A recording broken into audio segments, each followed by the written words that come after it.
Karim s'apprête à reprendre du service au commissariat. Pendant que Shemsa panique à l'idée qu'un ami de son frère puisse la retrouver, Karim assure qu'elle ne risque rien à Seth et lui conseille de profiter de la ville. À l'arrivée de Karim, Georges se montre particulièrement enthousiaste, ce qui n'est pas vraiment le cas de Martin. Le commandant le convoque dans son bureau et déclare que si cela n'avait tenu qu'à lui, il ne serait jamais revenu ici. Karim, qui ne désirait pas non plus revenir à Seth, raconte qu'en postulant au programme de protection des témoins il ne pensait pas qu'il serait amené à revenir ici et le remercie d'avoir gardé le secret sur l'évasion de Mathieu. Contraint de travailler à nouveau ensemble, Martin lui remet son insigne tout en faisant comprendre qu'il le fera sauter au moindre problème. Une fois l'entrevue terminée, Karim reçoit un message de Shemsa exigeant qu'il la rejoigne de toute urgence au Spoon.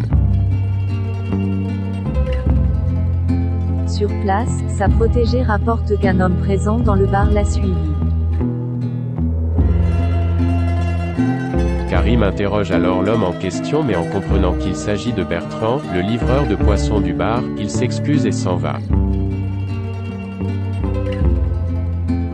Antoine se heurte à un refus, heureuse que son livre de chronique ait été publié. Rose profite d'un déjeuner avec Chloé pour l'informer de la sortie de son ouvrage et qu'une séance de dédicace aura lieu dans l'après-midi à Info 7. Elle confie que tout cela lui permettra de penser à autre chose qu'Antoine et exprime auprès de son ami son désir de désormais vivre pour elle.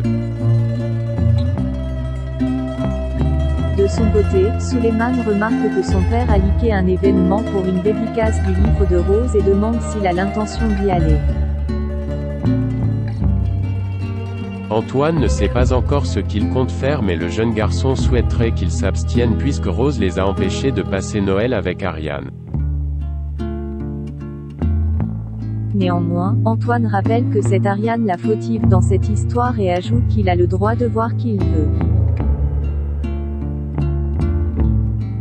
Quelques heures après, Myriel, qui est venue à la dédicace, invite Rose à dîner. Mais cette dernière refuse et préférerait qu'ils ne se revoient plus. En partant, Antoine ouvre son livre et lit à un vieil ami qui m'a fait beaucoup de mal.